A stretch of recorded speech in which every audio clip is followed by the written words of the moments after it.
আজ অনেক দিন পর একটা কৃতজ্ঞতা স্বীকারের ভিডিও নিয়ে হাজির হয়েছে তোমাদের সকলের সামনে।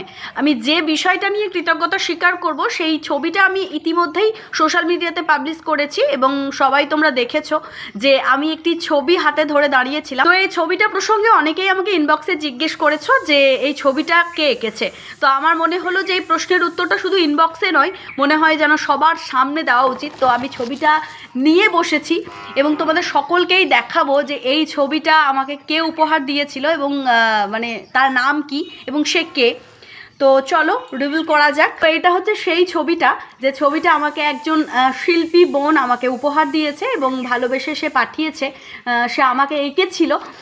দেখো, আমি শিল্পীর মধ্যে যে গুণগুলো দেখি সেটা হচ্ছে সে যে এত ধৈর্য ধরে আমাকে এঁকেছে এবং সময় দিয়েছে। আমার কাছে এটার থেকে বড় কিছু আর হতে পারে না। ছবিটা কেমন হয়েছে, কেমন লাগছে আমাকে দেখতে, সেটা বড় বিষয় নয়।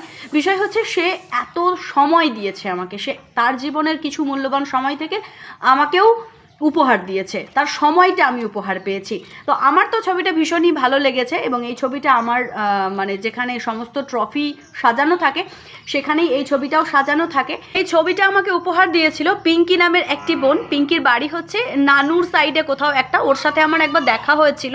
তো এটা হচ্ছে পিঙ্কির ছবি। ওর সাথে আমার একটা সেলফি তোলা ছিল, কিন্তু সেই সেলফিটা আমি এখন খুঁজেও পাচ্ছি না। পিঙ্কির সাথে আমার অনেক দিন কোনো যোগাযোগও নেই। তো পিঙ্কি এই যে আমাকে উপহার দিয়েছে, এই উপহারটার জন্য ওকে একটা কৃতজ্ঞতা প্রকাশ করার বহুদিনের ইচ্ছে ছিল। সেই কারণের জন্য আজকে পিঙ্কিকে উদ্দেশ্য করে এই ভিডিওটা বানালাম। ভালো থাকুক পিঙ্কি এবং পিঙ্কির এই শিল্পসত্তা আজীবন বেঁচে থাকুক। আমার জন্য যে পিঙ্কি এতখানি ভেবেছে এটা সত্যিই অত্যন্ত আনন্দদায়ক।